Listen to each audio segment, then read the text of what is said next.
Hey everyone, welcome back to the channel. In today's video, I'm going to show you how to change the password of your Binance account. It's really simple and easy. First of all, just open up the Binance application in your mobile. Then simply tap on your profile picture or this logo in the top left corner. And then you will see this window here.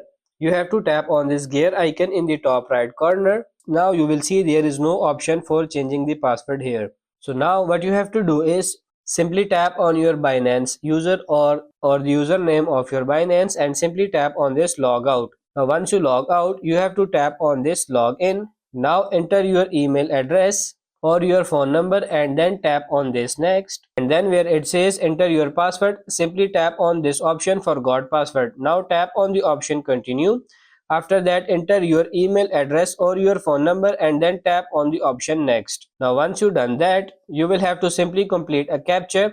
Now once you completed the captcha, you will simply tap on the option get code. After that, you will see the code just arrived on your mail or the number and you just have to enter the code, then tap on next. Now once you tap on next, you will be taken to a page where you will be able to change the password of your Binance account. So that's pretty much it. That's how to change the password of your Binance account. I hope this video was helpful. If it is, like it and subscribe to the channel. Thank you.